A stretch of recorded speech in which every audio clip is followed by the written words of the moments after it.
Hi guys, I'm Frankie. And I'm Cheyenne. And we are Conbini Cult. Welcome to episode 4. Mm-hmm. So as always, we have to shout out The Deck, our favorite co-working space in Osaka. Thank you so much for letting us film here. And if you're looking for a co-working space, check them out. Yes, thank you, Deck. Woo! Water. Yeah. Okay. How about our word of the day? What do we have, Cheyenne? All right, so to get into it, our word of the day is hatsukoi, or first love. Yeah, and we're going to talk about why this is the word of the day in just a second. But I think it's a really, nice word. And hope you learned something new. That's it. That's all I have to say. Cute, wholesome word of the day. Mm-hmm. But before we get into the topic of, not really the topic of first love, but you'll see. But first, we have some food recommendations for you. Mm-hmm. So I would like to start with my favorite Japanese food, which is sukiyaki, which is like, it's usually made with beef, and it's like a really savory, like kind of sweet broth. Mm-hmm. You could get it in like hot pot form, or I don't know, I'm not describing it very well, but it's delicious. Yeah. Savory. A little bit sweet because there's some sugar in there, but so good. Like really tender meat. Yeah. Please try sukiyaki. Okay. Ooh, I have a question for you regarding sukiyaki. So ask me anything. Okay, I will. So one of the ways to eat sukiyaki is like, you take out the meat from the hot pot and you dip it in raw egg. So you crack an egg in a little bowl, you mix it up, and that's kind of the dipping sauce, the dipping thing for your meat. Yes. Are you pro raw egg for sukiyaki or anti? Like team egg or team no egg? I like both because for some reason for a couple years I had like an intolerance to eggs. So anytime I had raw eggs or hard-boiled eggs, especially, I would get sick after. I kind of got used to eating sukiyaki without the raw egg, but for some reason I can eat eggs again. Okay. So I'm getting back into it. So yes, I like both. You like raw eggs? I know a lot of especially people from, the States, they're really anti-raw egg, or at least they're a little, intimidated by it. Yeah, which I understand. But no, raw eggs are so good in Japan. And I eat it all the time too. All right. Give it a try. All right. And what is your food recommendation? I feel like I don't really have a choice but to say yakimo. So imo is Japanese sweet potato. It's this purple potato you see a lot of places in Japan. They sell it, like little food trucks that are posted out on the side of the street, or sometimes Don Quixote has like little area where they fry or bake the potatoes too. Yeah. Usually by the cash register. Oh yeah. And you'll smell it too. It smells amazing. So good. And it's just such a nice, snack. I kind of just get one to go on my way home usually, and I eat it, right outside of the store. But I wore my imo sweatshirt today because it's my food of the day. And I also just love imo. Do you like imo? We are pro emo. Yes. On this podcast. Oh yeah, and so the emo, this IMO is for emo. It's not like a in my opinion sweater, which a lot of English speakers seem to ask me. It's like for Japanese emo. So just to clarify. Interesting. Yeah, I didn't think of that. Mm-hmm. In my opinion, emo is the best. Yeah, exactly. All right. Okay. We also wanted to recommend some TV shows and movies. So my recommendation is a drama called First Love, which is why that was our word of the day. So I think you can find it on Netflix. It's on Japanese Netflix.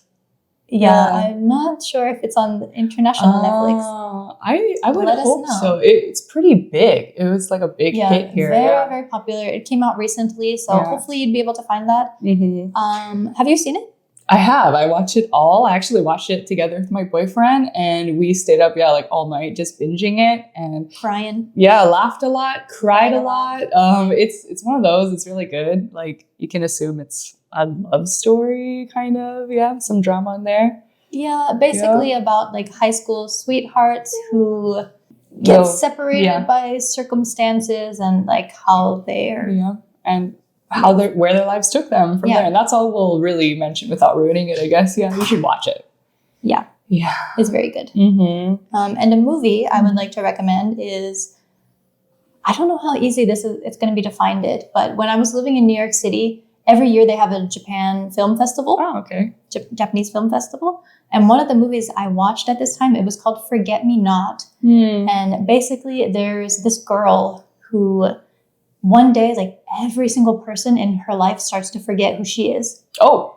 Her classmates, her parents, like everybody forgets of her existence. Okay. Except like the boy that she's in love with. Oh.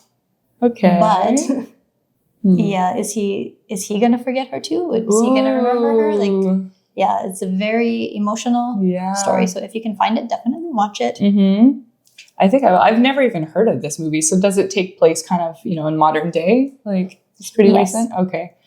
Very nice. Yeah, maybe it came out in like 2016 or something. Oh, okay. Nice. It's called Forget Me Not. Yeah, I forget the Japanese name. How could you forget Forget Me Not? Yeah. So what is the Japanese title? You're just looking that up?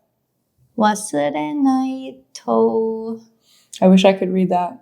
I don't know this kanji. Yeah, that's okay. Just look up Forget Me Not, Japanese movie. Are there any famous actors in it? Nijiro Murakami. He looks familiar. Wait, can you click on his picture?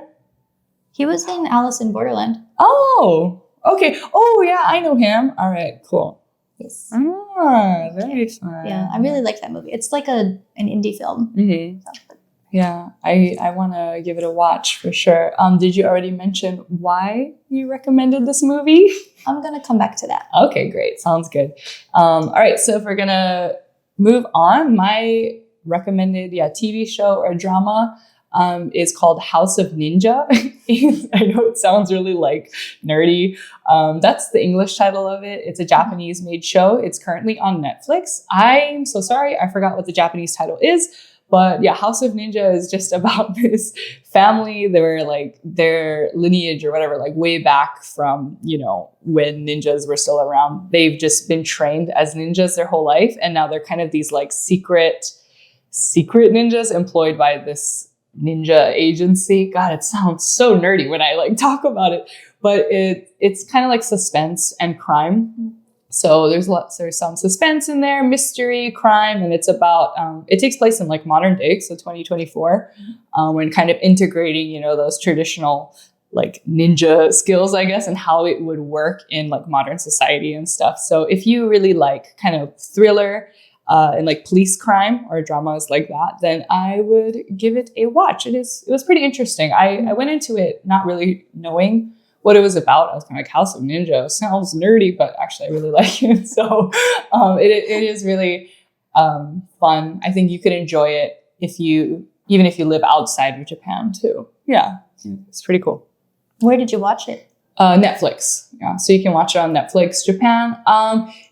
Same like hatsukoi, First Love that we mentioned. It's pretty big, so I would assume it's probably like in other countries Netflix as well, but if not, maybe you can use a VPN to watch it or something. Yeah.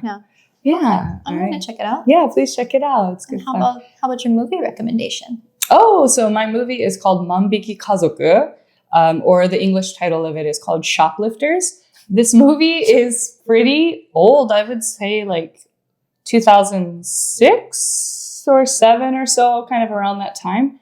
The main plot is basically they call themselves a family, but they each they come from different backgrounds and they've all wound up living together in the same house. So they're not like related by blood or anything like that, but they kind of form their own family. And it's a really interesting look into, I guess, the lesser fortunate side of like people living in Tokyo and kind of what this family in particular does to survive and like, get through daily life. And I would say it's a little more on not the dark side of Japan, but it's another like reality you get to see of how Japanese people live.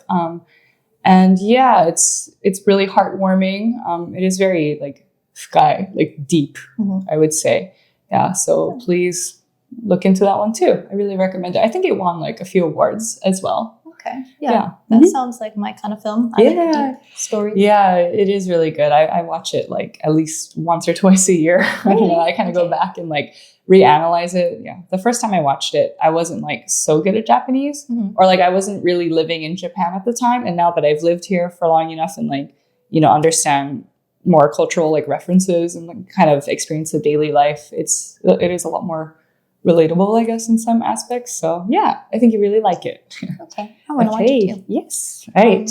Another movie I just wanted to point out is called Lupin's Daughter, Lupin no Musume, because I was an extra in that movie. Oh. And I'm not going to lie to you, it's not a good movie. It's really cheesy. But I'm in it. So let's watch it and then like find Frankie. Find Frankie or like where's Waldo? Can I ask, like, you know, obviously you're an extra, but like, what were you doing? Were you in a cafe? Like, what was that like? Like, what kind of extra were you doing? Yeah. Okay, so perhaps this is a secret of the Japanese film industry, but a lot of times, like, especially during the pandemic, when they had movie scenes that were supposed to be set in Europe, they couldn't go to Europe, or maybe sometimes the budget doesn't allow them to bring the cast to Europe. So they go to a place in Wakayama called Port Europe. Porto Europa. Nice. All right. So they needed foreign-looking people to give the European atmosphere. So there's one where I'm like a girl selling flowers. Oh, fun. Okay. Cute. And then in another scene, we're in a cafe. So me and another foreign man were sitting at a table, but they told us like not to speak because we would, you know, interrupt the actors having their scene. So we're just like mouthing words to each other, pretending to have a conversation in the background. So we're like, for the listeners only, Frankie was mouthing a bunch of nonsense. Yeah. Yeah. It was pretty awkward having to do that like 4 times because we're like, what else are we going to talk about? Yeah. Silence, you know? Interesting. Have you ever seen that Modern Family episode where no, who is it? Gloria and Cam like become extras, or is it Gloria and Phil? I don't know. They become extras in like a movie or something, and they're just doing the most. Yeah. Do you watch Modern Family? no. Okay. Well, anyway, if you watch that show, you know exactly what I'm talking about. So I'll look for you. Okay. Yeah, I think that movie is either on Japanese Netflix or Amazon Prime. Okay. I'll definitely give it a watch, and I'll look for Frankie. Okay. Yes. Nice. Moving on. What do we have for today? It's pretty heavy topic for our current event. So, for some background, Japan is the only G7 country that does not allow joint custody for divorced parents. So, but they're trying to introduce some legislation. There was a bill submitted to Parliament on March 8th about proposing joint custody for parents. Okay. So I'm not sure if you guys heard, like a few years ago, there was, I think it was from France, a man who was doing a hunger strike, sort of protest, because he wanted to see his kids and he didn't have, like, the mother had full custody of the kids and wasn't allowing him to see his children. Yeah. Do you remember what station he was kind of posted up outside in Tokyo? No. There's been like quite a few videos done about him and stuff, like on YouTube and TikTok and things like that. I remember seeing that a while ago. Do you know if is he like still out there, or were there any updates about him? I guess. Yeah. We would have to look that up. We'll look it up. But anyway, if you haven't heard about his story, it is really, sad and moving. But of course, he's not the only one, going through that here. So, it's pretty intense. Yeah, we'll link the article that I'm looking at right now. But also, like, I've had coworkers. They've all been men, but that are like divorced, but their ex-wives are not allowing them to see their kids, even though they really would like to see them. Right. So it's an unfortunately common situation. I see. So I think, I hope this bill gets passed, because that would help a lot of families. Oh, for sure. All right. And that kind of made me think of the topic of divorce without consent, which is a bit of a strange phenomenon here. So basically, if you get divorced, you have to submit the divorce notice, the Rikon Todoke, to City Hall. but both parties don't have to be present, and it's possible to forge your partner's signature. And I mean, of course, it's illegal to forge signatures, but once it's already done, they don't go back and check it. So this happens sometimes where one spouse will submit these papers without the other person's knowledge or consent, and then basically like take the kids away too if there are kids involved.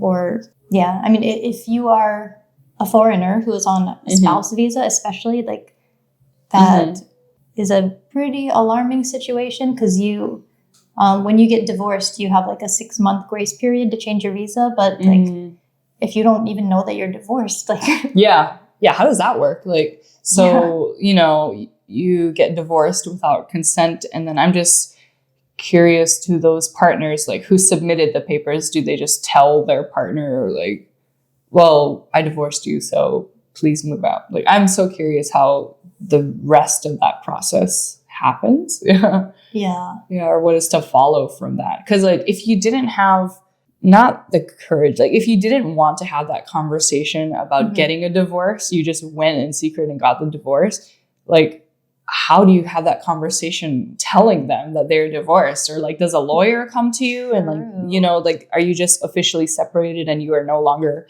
required to talk to each other? Do you know anything about that? I'm like really curious. No. So if you or someone you know has personal experience with this, please let us know. Because all I know is just hearsay. That is a pretty heavy topic, though. Really interesting.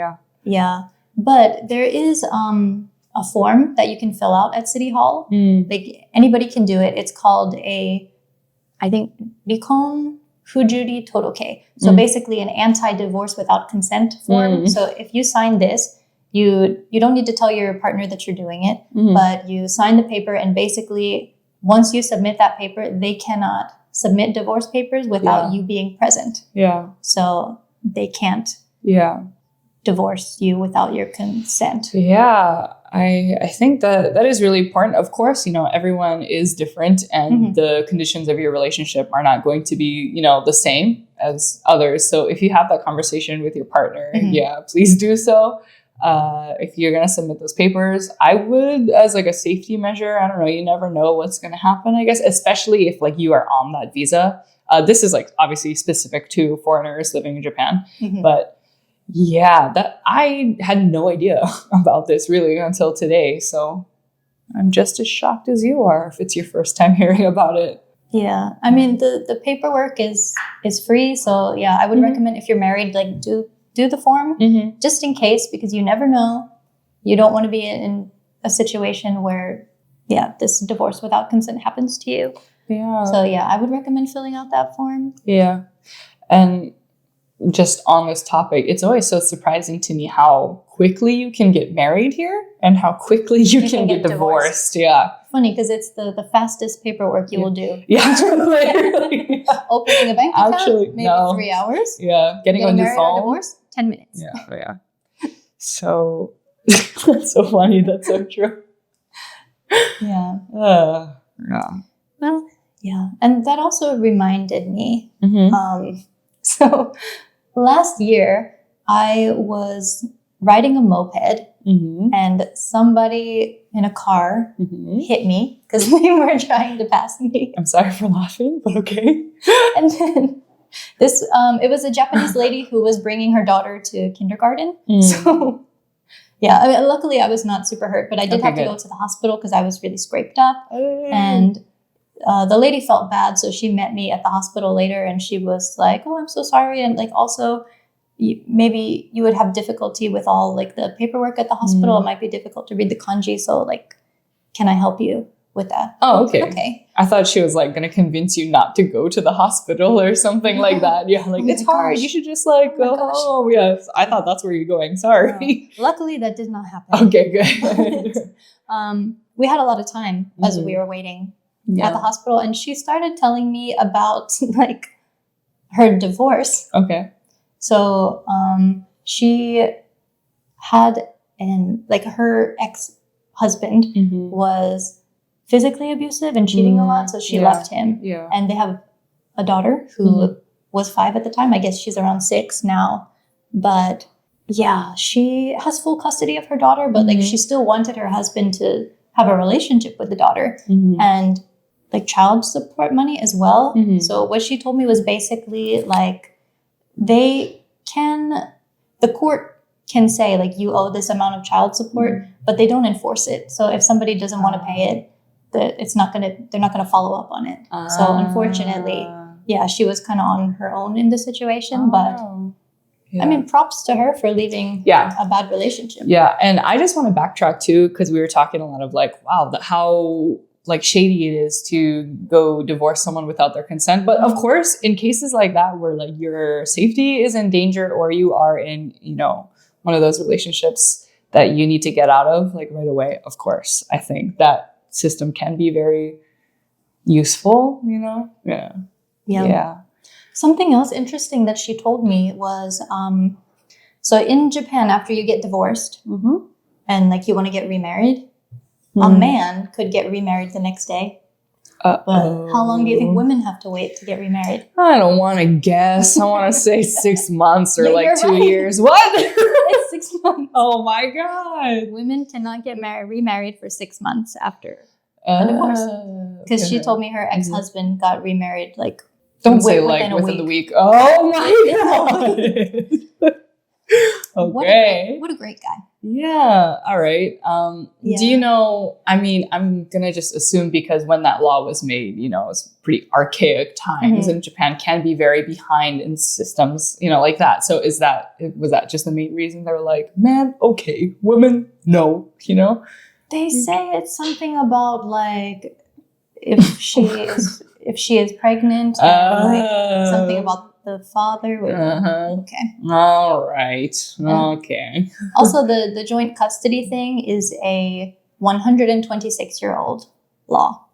Oh my God. Very, very old law. So yeah. But they're looking it over. So yeah, I hope that is successful and joint custody gets approved. We are rooting for you, joint custody. Yeah, as a child of divorce and joint custody, I approve. Same. Yeah. All right. Okay. So on another note. Okay, yeah, let's move on. So there's a very interesting phenomenon called. I did not coin this term. Okay. It was actually Chris Abroad in Japan. Okay. I heard him say this. Like it's something we have all experienced, but he put a word to it. Okay. He calls it last samurai syndrome. Oh. So basically, somebody thinks they are like. So you're not familiar with this, right? No, I know the Tom Cruise movie, The Last Samurai. Do you want to take a guess of what it is based on the name? Okay, so I'm gonna go. Think of Tom Cruise. Yeah, I'm going to take a guess based on that movie. Okay. And when I say I know that movie, it means I watched it kind of in the background while my dad was like watching it. So, you know, it's like a foreigner who comes to Japan and suddenly he's like this local celebrity and everything he does is like great, even though it can be like pretty minimal. I don't know. And so when you're translating that over to current times, I'm just going to assume it's someone who was pretty average back home. And then when they get to Japan, everything they do is just amazing and sugoi. Is that right? That is a very good guess. Oh, no. You're onto something. Okay. But what you're describing is more like charisma man. Oh, I didn't even know that word. Charisma man? Charisma man is similar to loser back home. Which was gonna be the name of our podcast. So yeah, makes sense. That was a close one. We were almost the loser back home pod. Yeah. Okay. So basically with Last Samurai Syndrome, this person thinks that they are like the chosen foreigner who has to save Japanese culture from other terrible foreigners. I should have seen that one coming. Yeah. And oftentimes it comes from people who have never been to Japan at all, or maybe people who have just traveled here, it could be anything, but it's usually the people who like have not experienced daily life here. Yep. Yeah, I see. So interesting. So that like, you know, an example of that is people who aren't Japanese that get really upset when like people come to Japan and wear like kimono and stuff like that.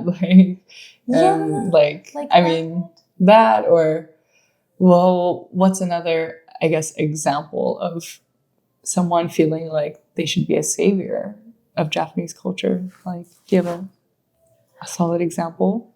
I think, I mean, you've probably experienced this on TikTok, but a lot of times if you're talking about Japan and you say something that's not, like, not even negative, but just something that's not overwhelmingly positive, then people say, like, if you don't like it, go home. Oh, yeah, I've experienced a comment or 12 like that in my TikTok. So, yeah, I feel that. Okay. Yeah, you just say, like, oh, yeah, today I had to go to 7-Eleven to fax a paper. Don't talk about Japan like that. Go home if you hate it there. I see. When did I say I hated it? Yeah. No, they're saying they hate living here. Like, it's a pain to go to City Hall or like the DMV or wherever in any country.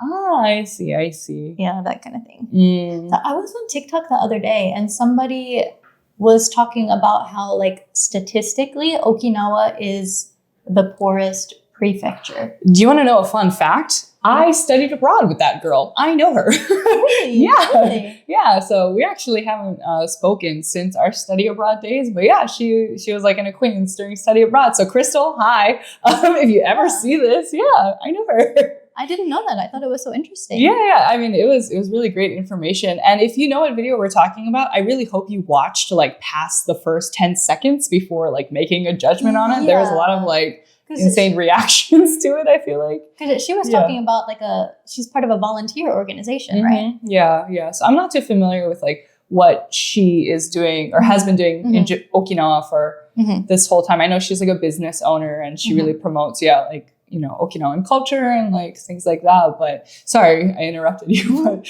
yeah, so you're talking about that video she made. Yeah. Because there were quite a few comments on the video that told her, like, if you don't like it, leave Japan. Like, when did she ever say that she didn't like Japan? Yeah, I know. She was just sharing a statistic. Yeah, and if you do watch, you know, like a lot of her other videos, you can tell she's very passionate about like living in Japan, Japanese culture, Okinawan culture. Yeah, so it is really frustrating when people will watch just like the first like 5 or 10 seconds, or they'll take one video really out of context and then just have something negative to say about another person's experience, you know, like that's like one of the really upsetting things about social media for sure. But yeah, I know what video that is. Yeah. It's very informative. Those are essentially the last samurais. Have you ever seen that movie, The Last Samurai? No, I have not. I feel like I like should watch it now, just so I don't know. I don't think I'm like missing anything by not watching it. It's pretty old too, right? Is it like 2004 or something? But I remember that was like my dad's favorite movie when I was a kid, which like it's such dad behavior to like love Tom Cruise and like act as a samurai. But I don't know. Who knows if it like holds up? I doubt it, but I would give it a watch for research purposes. Yeah. So if anybody takes any parts of our podcast out of context, please know we don't hate Japan. We love living here. But it's hard to find a balance as a content creator because if you post something that's too positive, then people say like, oh, you're romanticizing this place. Like it's, of course it's not perfect. But then if you post anything that's like not overwhelmingly positive, then you get the backlash. So like, can I just enjoy my ice cream cone? Like, why does it have to be like romanticizing the culture or like shitting on the culture? Yeah, no. I'm just eating ice cream. Yeah, let me just enjoy my corn flavored ice cream and move on. That was the most interesting ice cream flavor I've come across recently is the corn one. If you're asking, it just tastes like corn. Was there any interesting ice creams you ate recently? Well, I've had so many. It's kind of my thing on Instagram to try unique soft serve flavors. One I had recently, not that odd. Not odd at all. White peach. It's famous in not Okinawa. Okayama. White peach. Hakuto. Tell me about the onion ice cream that you had. That is my favorite ice cream. What? Oh, sorry. Do you like sour cream and onion chips? Yes, I do. Then you will like onion soft serve. Okay. Ooh, where did you get it? Awaji Island in Hyogo is famous for their sweet onions. Oh my god, that's so near. Yeah. So there are some places on the island where you could get either like mix with vanilla or just straight up onion soft serve. But please try it. Yeah. I'm not lying when I say it's one of my favorites. Interesting. Is like, so it was like kind of sweet too. It wasn't super oniony or anything like that. It kind of was. Like, I'm sure my breath stank. So sorry for whoever I was with. But you know what this like reminds me of? So you've seen Holes, right? Yeah. Okay. So like, you know, when they like get to the top of the mountain and then they're like hungry and starving and stuff. So they bite into the onion. That's how I like whatever I thought that onion tastes like is how I imagine this onion soft serve tastes like. I don't know. Like, were you ever a kid and you just wanted to bite into that onion? No, just me. Yeah, I don't remember. No, okay. They made it look so good, and they're out here just like eating raw onions in the desert, but it looks so good. So maybe that's the taste. Yeah, I'm expecting. I don't know. Good movie. I don't know. You never know until you try. Yeah, that's true. So the last thing I wanted to ask for this episode was, is there anything that you miss from back home that you can't get here? That I can't get here? I mean, I'm going to sound really like spoiled and biased, but I'm from Hawaii. So obviously like the beach and stuff, there's a lot of really, really nice beaches in Japan, to be fair. But I don't miss like physical things like food, because again, a lot of it kind of overlaps. We eat a lot of like Japanese food and stuff over there, but I miss the lifestyle, meaning when I was like in college, or even if I was just like working, you know, you wake up, you go to work or you go to school. If there's still like time in the day, you go to the beach, you hang out with your friends, and then you go home, and you kind of just, at least that's what I was doing, you know, like all days of the week, or on my days off, you know, you go for a hike, and then again, you go to the beach. It's when you're, you know, from like a small island like that really seems like there is all to do. And that's all I'm fine doing for the rest of my life. So I miss, just going to the beach. And I don't miss out on it so much here in Osaka. We mentioned it on like episode 1 or 2, I think, but like the small talk, I don't know, like a lot of people in Osaka are friendly. So I haven't felt homesick since coming to Osaka. But for example, if you're going to like the supermarket or anywhere in Hawaii, people are so, kind, and you just have like a conversation with anybody. So I was like at the grocery store checking out my stuff, and the auntie, so we call like kind of similar to Japan, we call like older people like auntie or uncle instead of like sir or ma'am, you know? So like the auntie at the register was like, oh, what are you cooking for dinner? You know, like, so they just talk to you like that. And I miss just, when I was a kid, I really didn't enjoy like everybody knowing everybody and kind of everyone being in your business like that. But now as an adult, I really crave that kind of community. So that's like, it got like really deep, but that's kind of like what I miss from home the most. Yeah. How about you? Got you. Mine is more food related, I guess. Like, most stuff I can get here, but there's certain snacks. Okay. Like Takis. Oh yeah. Okay, yeah. That's like a good answer. Takis and like hot Cheetos. Yeah. Wait, which one do you like better? Takis. Okay. All right. We can still be friends. No kidding. Are you a Takis or Cheetos? Oh, I'm both. But if I'm going to like choose, I like Takis a lot better too. Maybe it's like, I like the crunchiness of them better. I don't know. They have lime on them too. I know there's lime hot Cheetos, but still. Yeah. They're so good. My sister just sent me like the blue heat Takis. They're like really blue. Okay. They're okay. They're not as good as the original. Yeah. I'm like opening the bag and it is just so violently blue in there. Like it should not be legal to like have a color like that be like for consumption, but it's so good. Yeah. What other snacks or food do you miss? Yeah. Well, just to clarify, I do like hot Cheetos too. I just prefer Takis. Don't come for us. No.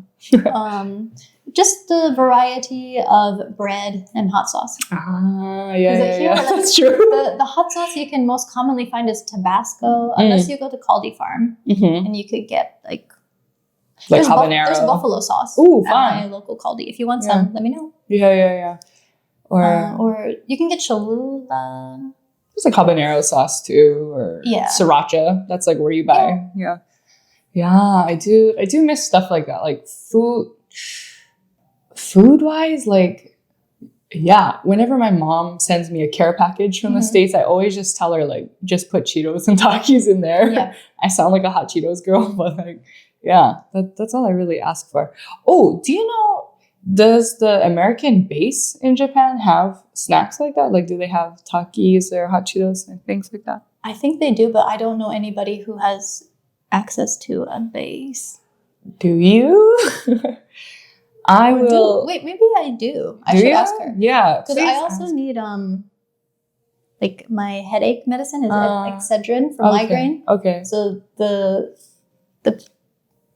like Tylenol equivalent or whatever is not quite as strong here. So like the only thing that really helps when I have a migraine is Excedrin. Yeah. So yeah. Let us know if you have any connects to the base. I will pay you to like ship some stuff over. Please give us snacks. Yeah. That would be great. Because I do miss I'm like rationing my 1 bag of Takis that I have. I eat like, I limit myself to like 2 chips a night. But I'm running low. I might know somebody. Yeah. I should ask her. But she's in Tokyo. So maybe next time I go, like, hey, can we go together? Hey, how y'all doing? All right, do that. Any other things that are like not food related, I guess? You miss the people. Yeah, of course. I miss the people. Like nobody. I've had a couple friends come to visit, but like my family has never visited. Or what is like?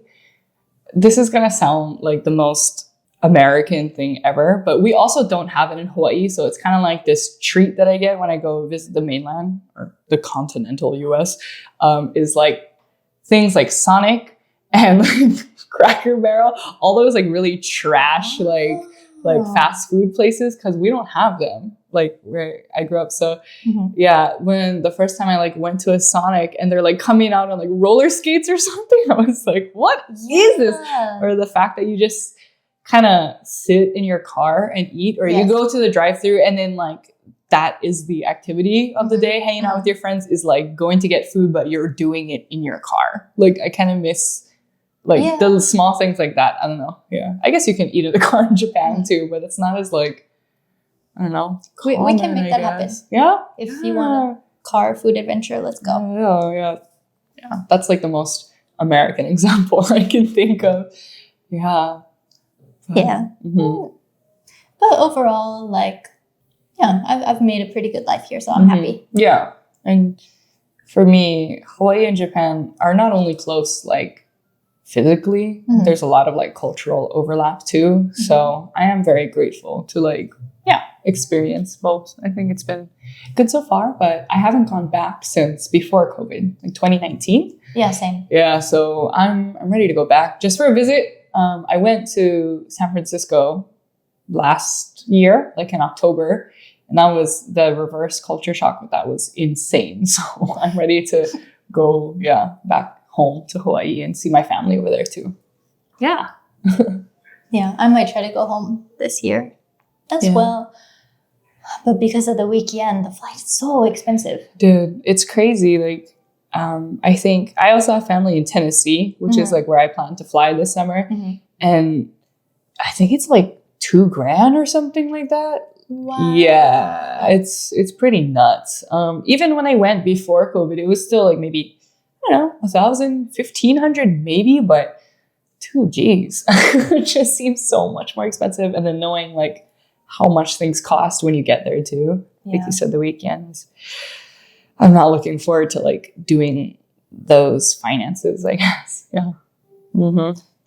Yep.